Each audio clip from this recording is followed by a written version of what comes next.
All right, what's up, guys, and welcome back. Today we're going to be playing a game called Stillwater. This is a what is it?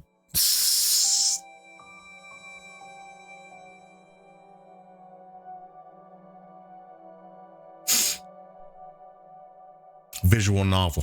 Finally got it. I was just gonna stare at y'all till I figured it out. It's a visual novel, and we played a visual novel on here that was really good. It was called More Timer, and it was all right. It was pretty fun. So it's cool to try another one out. I don't know how long it is, but it looked pretty good. Hopefully it's gonna have any nudity or anything in it, because a lot of these visual novels do. But without further ado, let's do this. This is a work of fiction. The resemblance of any real life people is purely coincidental. This game contains depictions of horror, mature themes, violence, and strong language. Your discretion is advised. Mature themes. Ooh. Okay, caretaker. I'm sorry, but I can't stay here anymore, Nina. I feel like I'm going crazy. Calm down. We can just talk it out. So many strange things happening.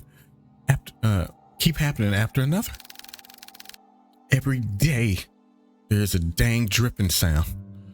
Thought it was just something leaking at first, but check every faucet, every ceiling, every pipeline, and still hear it everywhere, constantly echoing in my ears. Nina says nothing. Ooh, but the water. I found random pools of water just appearing out of nowhere, just like the drip. But it's at night. Yeah. It's at night when it comes. Nina's still silent. I don't know if it's my paranoia, but I swear I could hear footsteps walking down the hallways, walking on pools of water. They walk. And they walk upstairs, then downstairs, and upstairs, and downstairs, and upstairs, and downstairs, and upstairs, and downstairs, upstairs, downstairs, upstairs, downstairs, upstairs, downstairs. And it goes on and on and on and on like that. But somehow it does come to an end.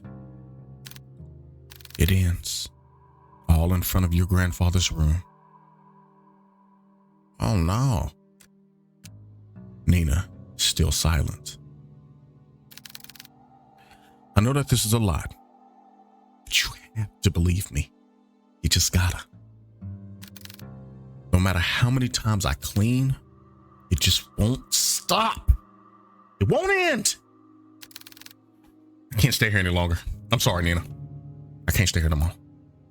Nina's still silent, ain't said nothing to comfort this woman. It's okay. I understand. Thank you for taking care of my grandfather. Nina, please listen to me. I don't know what's happening around here, but the woman on the phone cautiously looks around before speaking again in a hushed tone. She's like this. I don't know what's going on right here, but something terrible is lurking around through this house. I don't know what it is, but please, as soon as you get back, take care of your grandfather and just leave this place. I don't know what that is right there.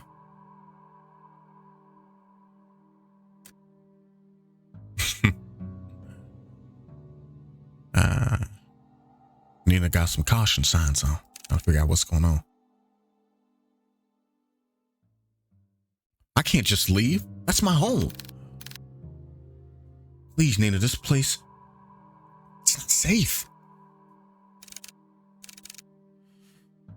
I don't know what you saw, but I just can't leave things like this. Caretaker. In silence. It's my home. It's my home. Caretaker, still in silence.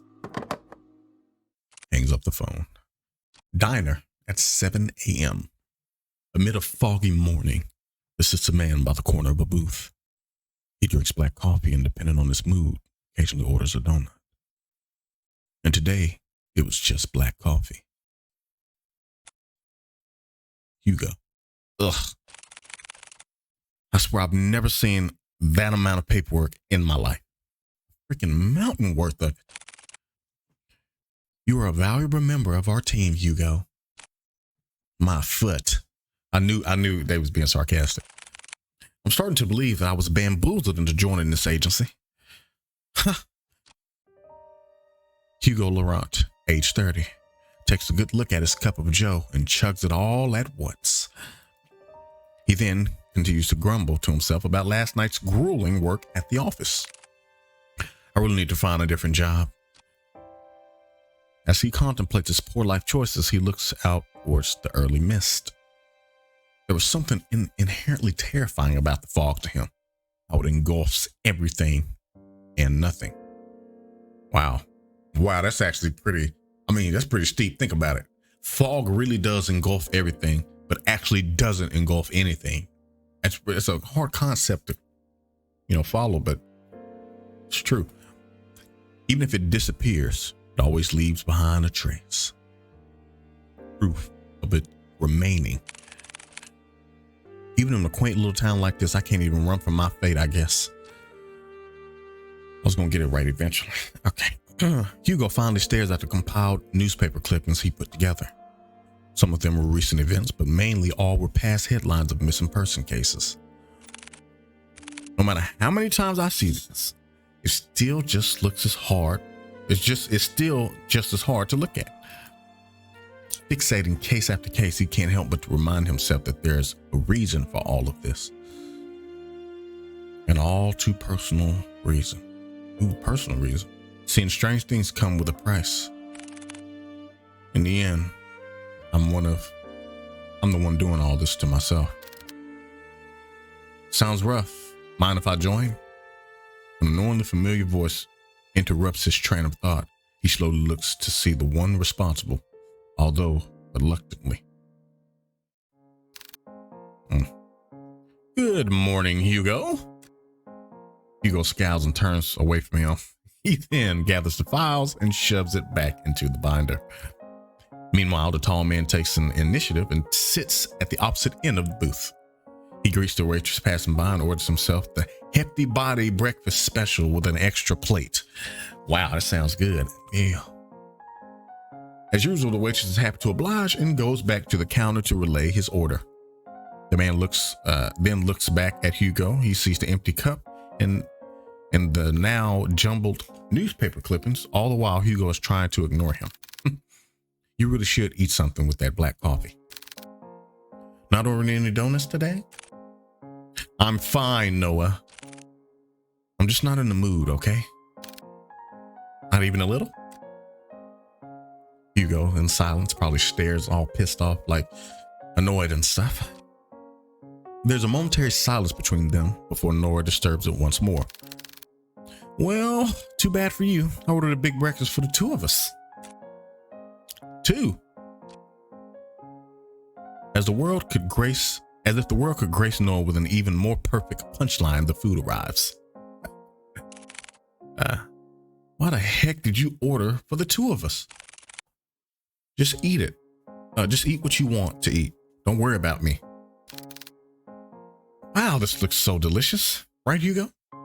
It actually does. That did look good. Man, I'll take the plate if you don't want it. Are you even listening to me? Come on, we both know if you don't want to eat now, who knows? We both know that if you don't eat now, who knows when you will. And I'm not about to let you faint again. Oh, he fainted last time. Wow. So open wide. Hugo silent. Noah DeLeon, age 27, a natural born charmer, is just as equally persuasive as he is threatening. All right, so we got pancakes here, sausage, bacon, eggs. Don't know what that is. That may be hash browns, but just like tater tot hash brown. And some coffee. That look good right there. With a pensive look, Hugo finally gives in and eats the generous spoonful without further complaints. Okay. Hugo silent. It's good.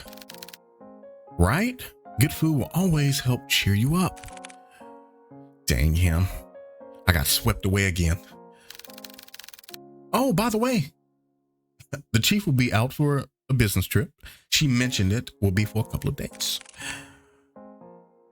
When did she tell you this? I didn't hear anything about it. Yesterday, I think. Yesterday? She told me to sort out the cabinets yesterday. She didn't mention anything about a business trip. I guess it was pretty sudden. Well, I mean, she did tell me to tell you. And lucky me, I know where you go every morning. He probably just so pissed. You know what? I'm not surprised anymore. Well, what do you want? Well, what do you want to do? We technically have the day off. I'm going to head back to the office. There's a couple of boxes I didn't get a chance to sort out. In that case, I'll come with you. Why? You could just rest for the day and pass up this opportunity to get to know you better? Quit it. After their enlightening banter, the two of them finished their breakfast, paid for their meals, and headed to Hugo's car. Wow, this is actually really good. As Noah opens the door to the passenger seat, he notices a bloodhound sleeping inside. The big dog stares at the sound of the car opening and lazily stares at Noah. You left your dog in the car? Oh, I'm sorry, big guy. He then closes the door while trying not to make too much noise to disturb its occupant. Colby. At the sound of his name, his heavily lidded eyes slowly peek to see who calls for him. It is his one and only partner, his human. As if he finally realizing who he is or where he is, the old bloodhound stirs up from the sleep, pounces at Hugo, and proceeds to wag his tail uncontrollably. Good morning again, Colby. Had a nice nap? Colby, 8 years old. Hugo's most faithful and loving partner in crime. He's an old dog. Has the biggest tendency to just sleep all over the place. Noah, who is witnessing all this from the back seat, chuckles to himself. He is amazed and slightly defeated at Hugo's sudden surge of energy. Doesn't matter how many times I try. When it comes to boosting up his mood, no one can beat Colby. Yeah. Agency, 7:50 a.m. Okay, so all that happened in 50 minutes. I could see that happening in about 50 minutes, depending on how far the agency is. And, yeah. Okay, the three headed back to the office. The space just same as Hugo left it. A decent organized mess. To his credit, for the amount of boxes he painstakingly went through, he believes he did a fair job. Albert could have been better. Albert could have been better. Sorry. Wow. You really did outdo yourself, Hugo. It looks less crowded. Shut it, will you? I said I was going to get to it. Thanks, boy. Before Hugo could continue to give deserved head pats, he notices someone. A woman stands timidly, peering outside from the storefront. The woman appears a bit frantic. Disheveled and wearing ill-fitted clothes, she appears to be distressed about something. When she finally makes eye contact with Hugo, she immediately rushes over. I'm sorry. I'm so sorry. I know that the clothes sign is up, but I saw you come in and What the heck was that? Are you all right, miss? I need your help. My grandfather, Is this the same woman? Before she could continue, Noah swiftly intervened.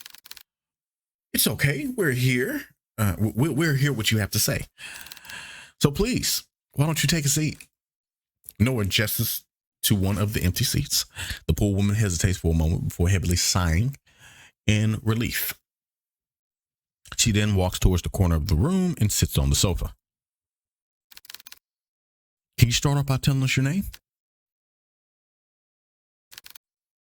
I'm sorry for earlier. My name is Nina Mortimer. What? We played. Bro, don't play with me. I need help watching over my grandfather tonight. Mortimer. That's the detective game we... Oh, dude, it's awesome. Watching over your grandfather. Yes. I'm sorry, Miss Mortimer, but I don't quite understand. Is he in danger? I'm afraid he is. Miss Mortimer, if that is the case, wouldn't contacting the police be better? No. I've tried requesting their help, but they all gave me the same answer. There's nothing they can do about it. If only I knew who Lewis was. Lewis? Nina fridges at the name. She looks to the side before reaching out from her bag for an antique letter. My grandfather, he received a cryptic message the other day. It didn't come with an address or the name of the sender. However, the only thing I did pick up was that name. As she hands over the letter, Hugo notices her hand slightly shaking. Oh no, she's traumatized. Whatever lies in this note must have shaken her up this badly. Delicately, Hugo removes the content of the envelope and unfolds it. At first glance, it seems like any normal written message. A person named Lewis asking the other Henry to come meet him by the lake at midnight, needing to share something important with him. However, what's eerily striking about this letter is not the message itself. Rather, at the bottom of the page, a sentence far more disturbing is written. Ooh. I am coming for you, Henry. Oh, no, sir. Okay. Hugo. Were there any other letters like this? Yes, a few of them. I thought it was a sick joke at first, but this one was different. Oh, she would be more like, this one was different. Her lip would be quivering. Up until now, I never heard of anyone by that name. Not a relative or a family friend, but they clearly know who my grandfather is. If I don't do something about this, I'll lose him too. Just by uttering the words alone, Nina breaks down in a constant tears, hiding away her tear-streaked face. She begins to quietly sob to herself. That's so sad. As an act of comfort, Colby sits close to Nina while Noah fetches tissue for her. Hugo, on the other hand, is puzzled. I think he's talking to himself. This very well could have been a prank, but she seems certain that whoever or whatever this Lewis person is, they're coming. Do you want more tissues? I'll do it. I'll take on your case. For a moment, silence fills the room. Only stares are directed at Hugo until Nina finally stands up and walks towards him. You'll take it? Hugo simply nods. Thank you. You don't know how much this means to me. We're glad to help, Miss Nina. Nina's fine. When she told you her last name, you could have just called her Miss Mortimer. Well, Nina, we'll do our best. Nina slightly smiles at Hugo before reaching to her bag once more and taking out a note. This is my address. Looks like a 4970 Church Street. I'll be sure to greet you once you get there, detective. She politely bows once more before heading to her car and drives back home. Once out of sight, Hugo turns to look at his cluttered desk. Still messy, but presentable. I guess I'll have to sort these out later again. All right, hold on. I'll read that over. No! What the fudge? It's 5:30 p.m. I was gonna read it over because from the ongoing downpour to the quiet hums of the car, they sit in silence. Still miles off from the destination, Hugo constantly checks the rear view mirror. Noah, who usually chats his ear off by now, sits completely still. He looks out to the passing streetlights, reserved and distant. Hey, you're a lot quieter than usual. What's wrong? Noah sits in silence. This is a surprise. Have you been looking at me, Hugo? Oh, this is a surprise. Have you been looking at me, Hugo? No, you idiot. You usually just talk a lot. That's all. So, do you miss me talking a lot? What y'all talking about? Just say it. I didn't want to offend Nina earlier, so I kept quiet until she finished. But it's her last name that caught me off guard. Hugo Questionable. Have you heard about the Mortimers? They're a pretty distinguished family. Well, they used to be. What do you mean? They've been struck with so many tragedies that over time, people begin to believe that they were cursed or something. Hugo sits in silence. Every other year, I would see a headline on the local news about one of the family members' deaths. And you know what's strange? All of them have been labeled as accidents. Whoa. No foul plays. No, nothing. No foul play, huh? Just another unfortunate event for the family. Maybe I understand why she wouldn't go to the police. She probably thought they'd perceive her as paranoid or hysterical. Or worse, crazy. Hugo still sits in silence. Can't imagine all of this for Nina. Most of all, who knows what we'll find there? Is that why you decided to come with me? Well, partially. I'm more worried about you, though. Hugo Questionable. Think of it this way. I'm the appointed driver. When you decide to do some pretty reckless stuff, I'll be there to drive you to the local hospital. Ugh. Besides, two are better than one. Exactly. I was fine with Kobe coming with me. He said exactly. I was fine with Kobe just coming with me. Wow, just a dog. You don't want him. Noah sits in silence. Well, have you heard that 3 are better than 2? Mortimer Estate, 6 p.m. Took y'all 30 minutes to drive there? Passed through countless dirt roads and steep cliffs, the estate reveals itself beyond the evergreen. You know, it's crazy. It's like 6:30 right now. Nestled and tucked away from prying eyes, it stands tall, looming from a distance. Hugo and Noah could only gaze at the sheer scale of the manor as they parked adjacent to Nina's car. Wow, and I think she came all this way just to request us? Took us more than a couple of hours to get here. Hugo, kind of pissed off. Maybe she really didn't have a choice. What do you mean? Come on, she's waiting for us. Immediately after exiting the driver's seat, a sudden sharp pain weighs heavy on Hugo's chest. Grasping tightly at his coat, he begins to gasp for air.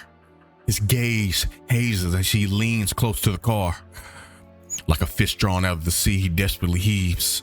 But this ache he harbors pales in comparison to the pain far more excruciating. Is it the house? No, something far more sinister. He feels it. Someone's watching him. A piercing gaze fixed on him, like leering at the bug waiting to strike. I'll never forgive you. What the heck? Dang it already. I need to hurry or else.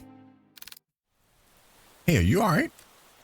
Noah calls out to him, snapping him out of his fixated trance. Colby nudged his head against Hugo, whining with concern over his partner's well-being.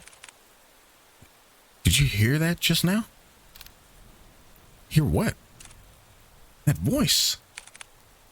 It was so close to my ear, Is everything all right? Nina says. Oh, fine. Don't mind me. I'm just a bit winded out from the trip, that's all. I'd be happy to make you coffee at the very least. Oh, he loves some coffee. That's where he met him, right? If it's no trouble. No, not at all. Not at all. I'll make some. Nina, now sad looking. It's the least I can do. Once again, this subtle uneasiness from Nina surfaces. But before Hugo could get a chance to look further into it, she walked off towards the front porch without saying another word. See, she's suspect. We gotta watch out for her. Are you sure you're all right? You sounded like you were choking earlier. I said I'm fine. Besides, we're already here. We can't go back out now. Or we can't back out now. Listen to me. I think you should. Noah abruptly cuts his lecture short as he notices Nina stopping by the front door. She stands there silently as if contemplating something. Nina, silent. I know this may sound rude, but I didn't get the chance to know your names. Well, you were pretty out of it when you walked in. I'm really sorry about that. No worries. This is Detective Hugo Laurent and his assistant, Colby. And I am his second assistant, Noah DeLeon.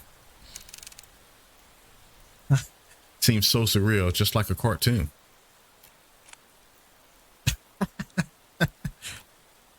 Nina meekly smiles before turning away from them.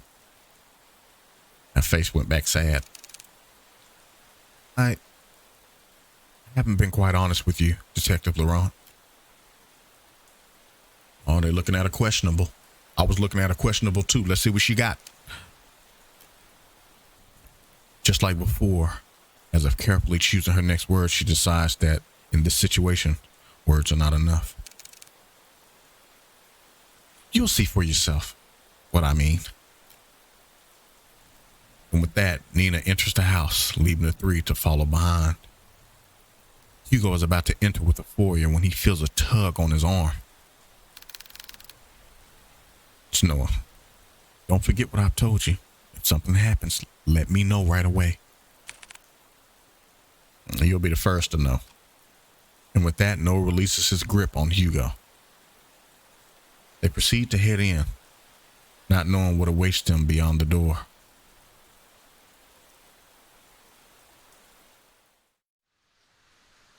Greeted with a brightly lit hallway, Hugo notices that the interior is just as grand. Adorned with the floral accents and antique paintings, it exudes an elegant charm found only in a resplendent house such as this. However, Hugo notices something even more distinct than the splendor. This house is much more terrifying inside than out. Please, come this way, Nina says. Embracing themselves, they enter the dimly lit drawing room.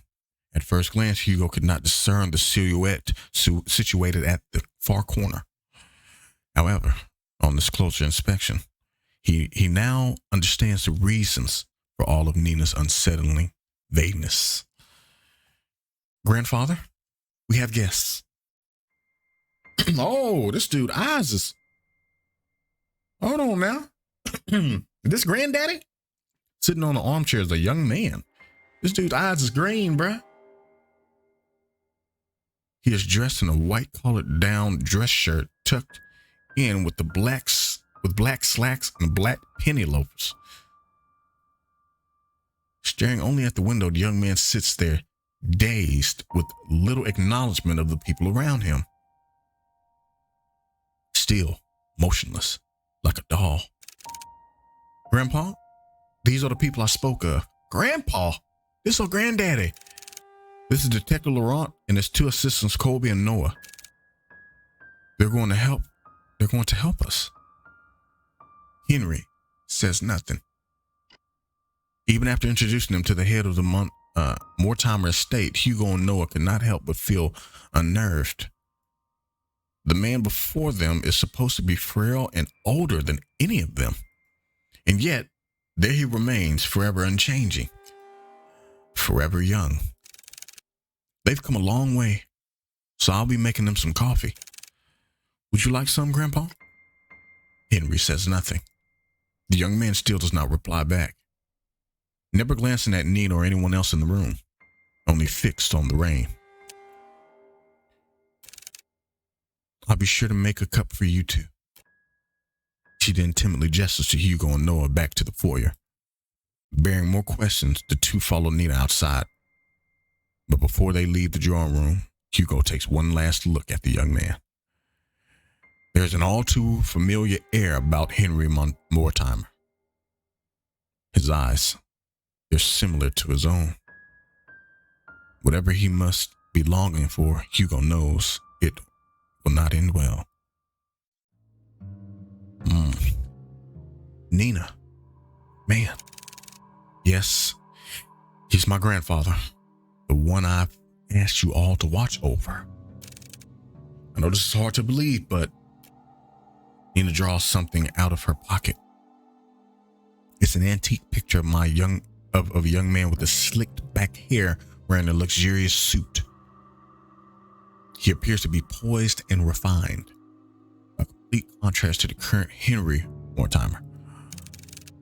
This isn't much to go by, but I swear he is the same person. And why does he look so young? Noah asks. It happened a few nights ago. I was on my way to get a cup of tea when I heard a loud thud come from my grandfather's room. I was worried that something had fell over, so I went to go check. When I opened the door, I found him collapsed on the ground. I rushed to help him up, but when I did, he looked so different. So many things were rushing to my head, and yet he felt so familiar to me. He wore the same clothes that my grandpa wore that night, and his face, I recognized his face. He just looked younger. Hugo stares. Shocked, kinda. That was also the same night I found that letter. It was next to him, already open. I'm sorry again for all of this. No matter who I went to, they either said something was wrong with me or my family. With everything going on, maybe they're right. The pools of water, the dripping sound, the letter, now this? She starts crying again. Maybe my family really is cursed. They're not. Well, she could finish saying the cursed. Hugo says they're not. Curses aren't real. Detective. Hugo stares. Like he pissed off. I think we easily get too involved in believing that sort of thing exists. In reality, the ones who fixate on it feeds off of it. Rumors, doubts, lies, all of those things are what they want to become real. Deep-rooted emotions like this can't possibly be healed or fixed right away. But like a curse, these emotions drag people down with them. Nina's shocked. Puzzled he would say that. Personally, I think you were caught up in all of this. Wow, but I assure you, we'll see this through. For you and your grandfather. Thank you. Good. I didn't understand this back and forth banter because he's basically saying he didn't believe it, right? Or I might be wrong. Now, our first priority is to find out about Louis. Sorry. If it was Louise, it would have had an E on it. My bad. Louis. Nina, the letter you showed us back at the agency, do you have it with you? Ah, yes. It's here. You mind if I borrow it for a bit? I'll be sure to give it back. Of course. I'll check upstairs. Noah, you and Colby check the ground floor. Got it. Before they leave to do their investigations, Hugo grabs a hold of Noah's shoulder. He leans in close enough for Nina not to hear. Keep a close eye on Mr. Mortimer and Nina. Especially Nina. Noah was a bit shocked, not understanding. I think he got the drift. He says, okay. I'm counting on you. You too, boy. And with that, Hugo heads upstairs, starting his investigation. Mortimer Estate, 11:30 p.m. After searching vigorously through each of the rooms, he knew his findings would eventually lead him here. This is it. Hugo walks towards the nearest lampshade and opens it up. Dimly illuminated, he sees the extent of how lavish this part of the house is. From customized drapes to the vintage furniture. Everything here skews the extravagance. Sorry, y'all, I've been reading so much. Let me get this water. But much like the interior Hugo has seen so far, he finds this one in particular reeks of it. Plastered from wall to wall, a sense of gloom lingers. It's as if the room itself was moldering despite its preserved nature. I need to hurry. I don't want to stay here for too long. Mortimer Estate, 11:50 p.m.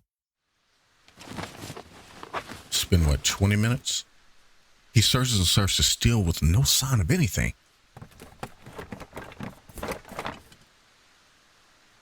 Not one thing pertaining to Lewis. Dang it, nothing. It's as if he cleared out everything. Just blank everywhere. No. After he calms down, no. It's to be here. I'm just missing something. He pauses again before remembering the letter. This is the only proof Lewis exists so far. I'll try to read it again. Maybe I overlooked it. As he takes out the letter from the envelope, he notices a change within. Bearing no foreboding threat at the bottom of the page, it looks just like a regular letter. What the? If you can't come, then I understand. It's pretty dreary after all. But I can ask one last favor of you. Could you keep my locket? But if I could ask one last favor of you, could you keep my locket? I know this is selfish of me, but I'd like for you to have it. I'd be happy knowing it's with you. So this must be the person. This must be Lewis. Thank you for everything, Henry. Forever yours, Lewis. This is the same Lewis. Thought he was the cause of all this. I don't understand. Without warning, the sound of a click can be heard across the bedroom, as if something unlocked itself. Hugo turns around and sees at the foot of the bed a chest. That's what I noticed when we first came in this room. Unlike the other furniture, its dark and rustic features have not been maintained well, left to rot on its own. Preparing himself, he opens the chest. Inside, scrambling together a bunch of notebooks and small trinkets, Hugo continues to rummage through when he stumbles across an old newspaper article. Young man found dead by the lake. Whoa. Hugo shocked. An unidentified young man was found on the morning of XXXX, 3 days 3 days prior to his death, according to the police.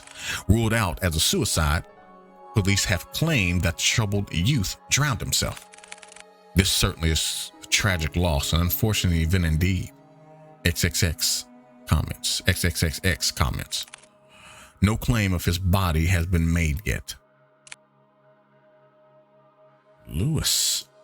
By the corner of Hugo's eye, he spots a bright glint buried beneath the clutter. He searches for it. A locket of brilliant gold shines unblemished, retaining its timeless luster. So it must look like it's brand new.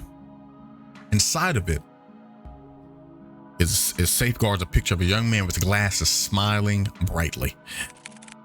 This must be the locket that he was talking about. It's so pretty. I'm surprised it still shines like this. That's what I said. I said it must be look like it's brand new. In this picture. Did he put this here? No. It might have been Henry. But why? Why would he store it away like this? What should I do?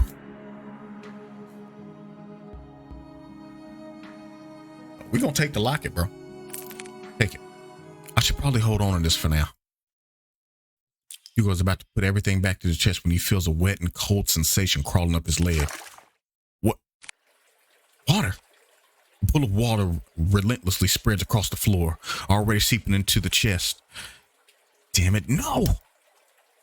Suddenly the lights shut off. A scream is heard, followed by a mirage of shouts. Hugo is about to call out to Noah, but stops at the sight of his pale feet before him. Looming over him stands a tall and ominous figure. His face is shrouded in complete darkness, devoid of human emotion. We probably shouldn't have took the thing. I'm sorry. I done got us killed. It appears as a young man, but Hugo knows that it's far from it. No, this very thing is trying to imitate a human form. Trying to be human. Hugo could only stare back. Paralyzed with fear, he's forced to watch the horror as it slowly creeps towards him. It's just like before, the sensation of someone staring at him from within. But this time, it's drawing nearer. It's inching ever so closely. The words to call out to Colby or Noah fail to reach. Lodged in his throat, he struggles in pain. Just breathing shallow, he tries to force his body to move. This sounds like a dream, like one of my horror dreams. And then it stops. Looking down at Hugo, filled with nothing but malice and contempt, it speaks.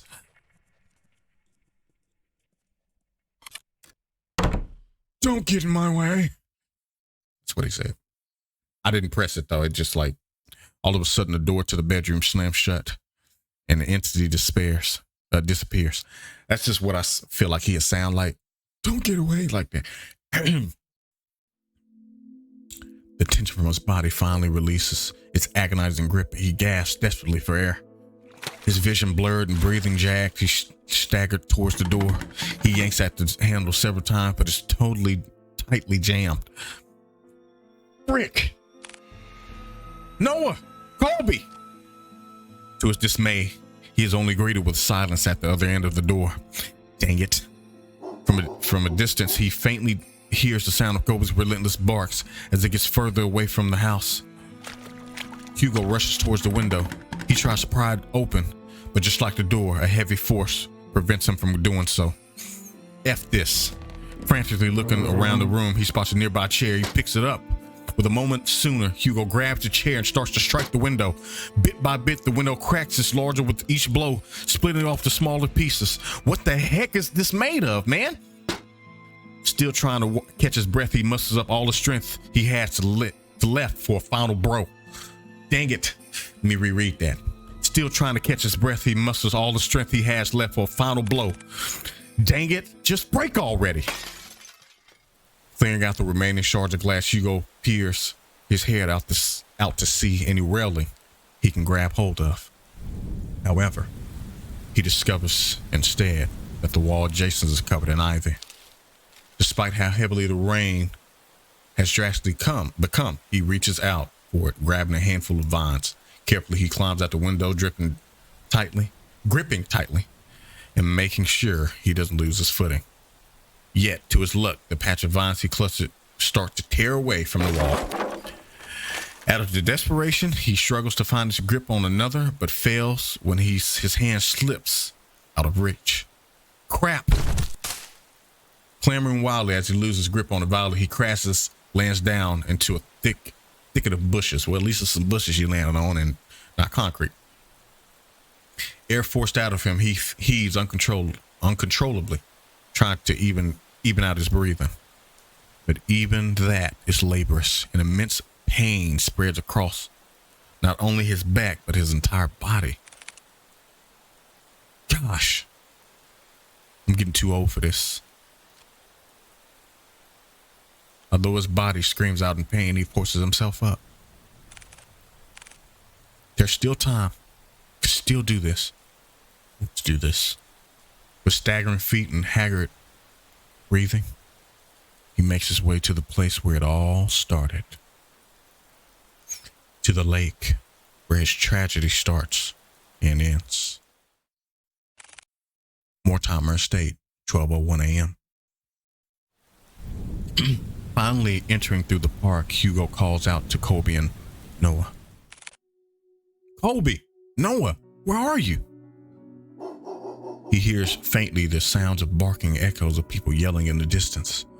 He runs towards the echoes, guiding him through the downpour. With his heart racing and blood rushing to his head, he finds his way to the lake. Drawing closer, he sees Nina giving chase to her grandfather. Unfortunately, she doesn't get too far as Noah stops her. Grandpa, stop! Grandpa! Let me go! My grandpa, he's... Nina, please, it's dangerous. You'll get hurt too. I don't care. I don't want to lose anyone anymore. It's at that instant Hugo trudges against the water, pursuing in Nina's stead. Hugo? No, don't. Please falls deaf to his ears. Sorry, y'all. Not even the whines, worried cries of his partner could make him turn back. Determined, he trudges further in. Nearing the deep end, he sees Henry Mortimer gazing directly at the abyss. He looks even more frail and disheveled as if all the life he had been drained from him, surrendering it all to the lake. Before Henry could lean in, Hugo reaches out and tugs at his arm. Mr. Mortimer, listen to me. Nothing is waiting for you down there, so please come back to the shore with me. Motionless and unresponsive, he still stares deeply into the water. There are so many things we cannot afford to lose in our lives, and you're one of them. And Nina, you're all she has left. She needs you, Mr. Mortimer. Hugo felt it. A slight jolt from Henry's arm as if he stirred by the mention of Nina. He slowly turns to face Hugo. Nina? First time Henry's ever spoken. However, just as cruel and violent as the storm, Henry jerks back, wrenching his arm away from Hugo's hold on him. All of this is my fault. If only I got to Lewis sooner, then none of this would have happened. Henry inches closer to the edge. Lewis, I'm sorry. I should have what? Gone in his stead? Gone with him? You know what? You know that wouldn't have resolved anything. Not for you or Lewis. I read what he wrote to you for those years. Wrote to you those years ago. Henry shocked. He understood if you didn't want to come to see him. But the thing is, Mr. Mortimer, Lewis never thought anything less of you. The locket, that. Lewis' locket? Yes. It's the symbol of his love for you. That's why you don't want to show all this pain by yourself anymore. We can talk about it. About you and Louis. All of it. Together. Hugo extends not only his hand to him, but a promise. A promise that Henry had yearned for so long. Oh, his eyes ain't green no more. A way to forgive himself. He hesitates at first. What fool believes in deserved forgiveness? Such a thing doesn't exist. And yet, despite everything, Hugo still reaches out to him. To a stranger. Maybe he can forgive. Maybe he can be forgiven. Just as he was about to reach out for Hugo, a hand slithers around Henry's instead. Its arm unnaturally contort around him while his head perches on his shoulder. This thing, this Louis, is no longer pretending to be human. With piercing cold green eyes, it glares directly at Hugo, mocking him, cursing him, wishing nothing but despair. We can be saved. We can be saved? He questions. This thing questions. We can be forgiven? Hugo's shocked. There is only one true way out of this. I will share with you the most happiest of endings.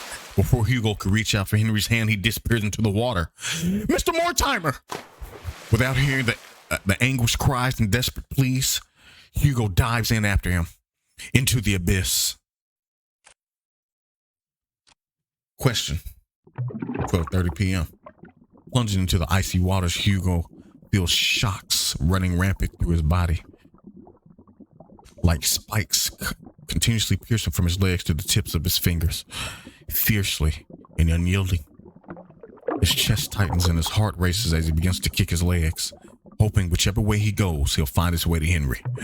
Swimming deeper and deeper, he sees faintly a figure slowly descending into the darkness.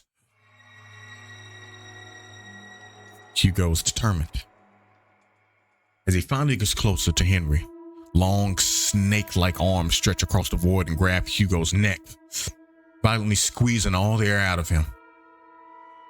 He tries desperately to wrench his hands away, but with each struggle, Hugo's movements begin to weigh heavier and heavier. Louis, where are you, Louis? It's looking for Louis. This thing is looking for Louis.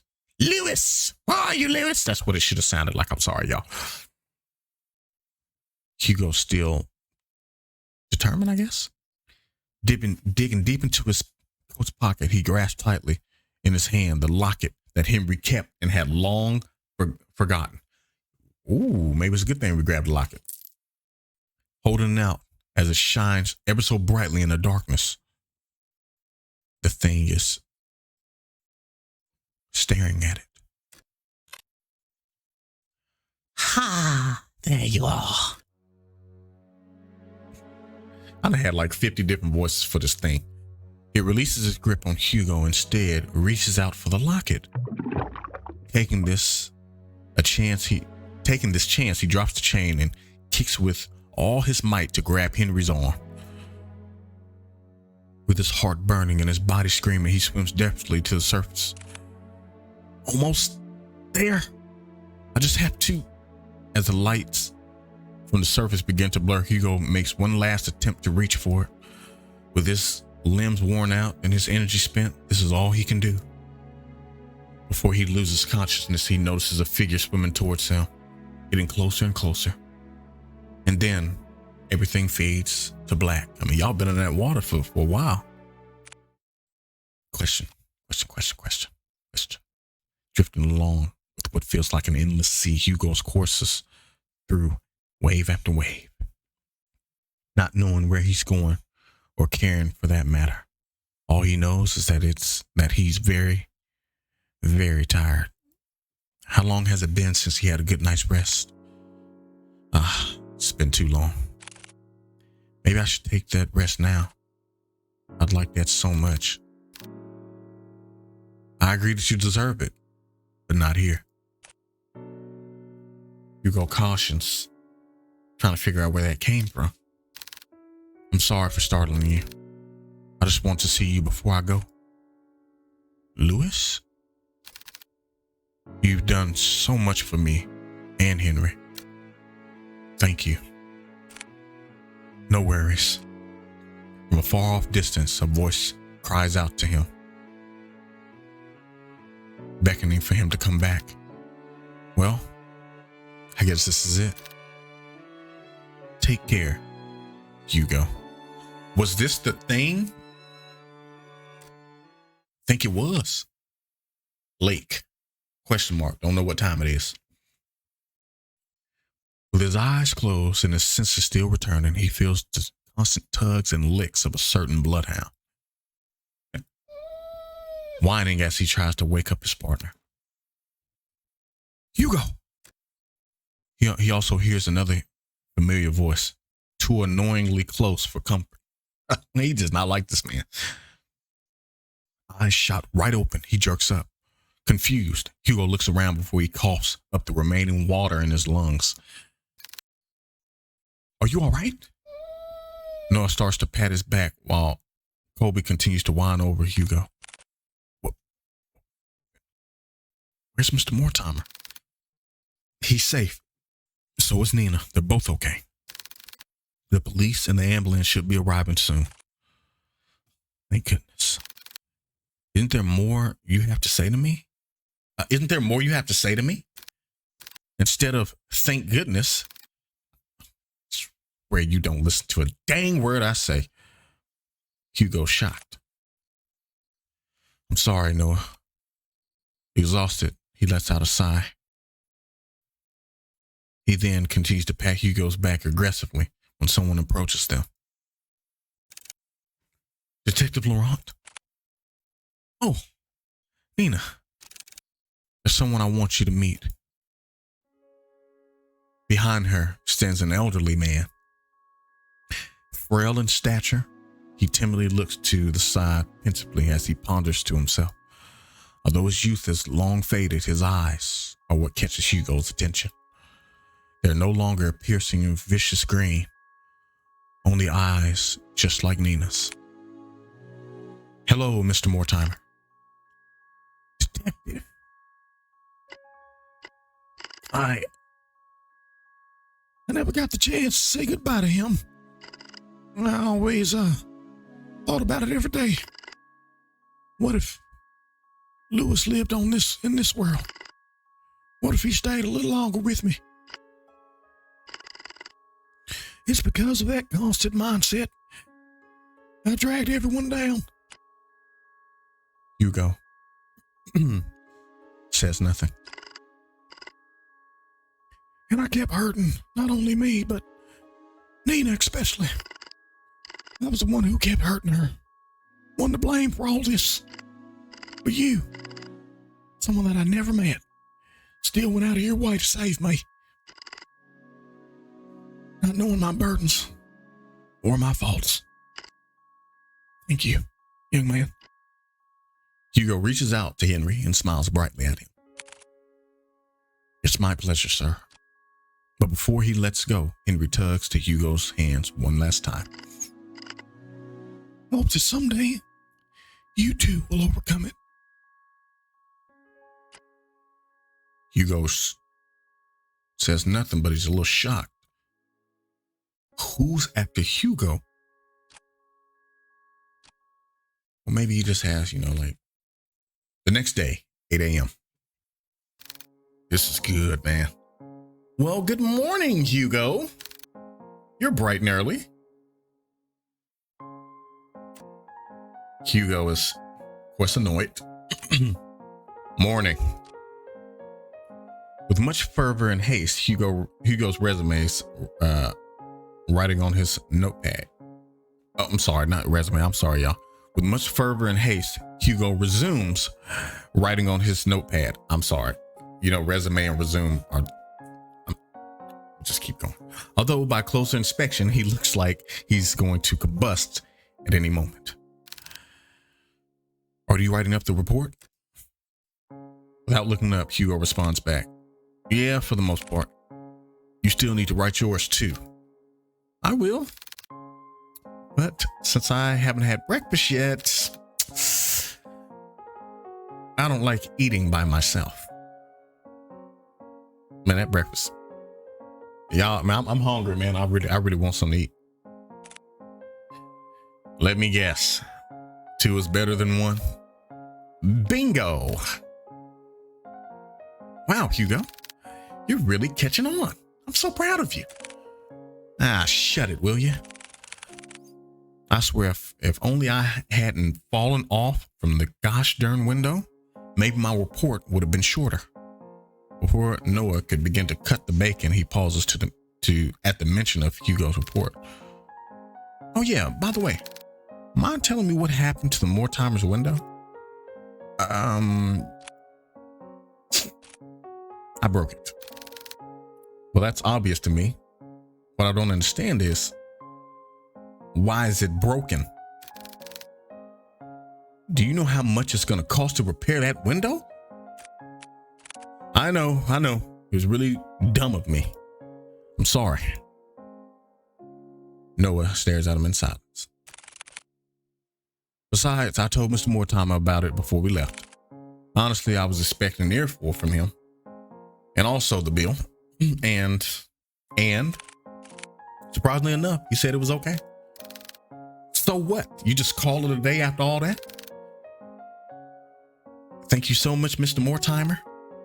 You broke it. You paid for it." "Would you chill? Of course I'll pay for it." But each time I kept insisting, he just shrugged it off. Said that we already went through a lot for them, so this was nothing in comparison. Noah sits in silence.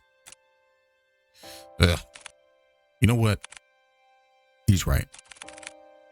After all we went through, I deserve at least a nap. Hugo puts down his pen and proceeds to head the couch. Hugo puts down his, Colby follows after him. "Wait, what about breakfast?" "I'll eat it later. It's nap time now." Heavily sighing, Noah sets aside the food on his desk and joins the other 2 at the couch. Ugh, I'm getting old. I mean, you are old. Shut it. Colby whines, asking for his head scratches. Sorry, boy." Silently, Hugo scratches the back of Colby's ear as he leans closer to Noah. "You know, I'm glad that you came along yesterday." "Oh, what's this? Are you getting chummy with me now?" "Call it chummy or whatever, but I really mean it. If you hadn't saved us back there. Look, I told you before, I'll be there whenever you get yourself into reckless stuff. Besides, didn't you say this was nap time? Get some rest. You deserve it. You too." A calming silence fills the room as the 3 fall deeper into sleep. No big parties and celebrations, just each other's comfort and sharing this small but rewarding night's rest. Good end. A night's rest. Thank you for playing. And now, that was a good game. I don't know about sleeping on another man's, unless it's my brother.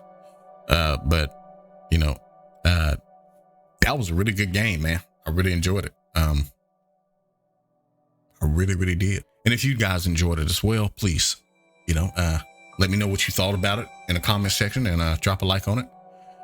And check out some of the other videos that I made here on the side.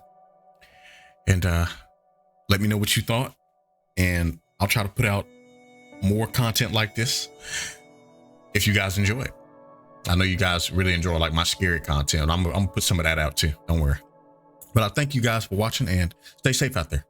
Stay family that you love. And as always, guys, stay blessed.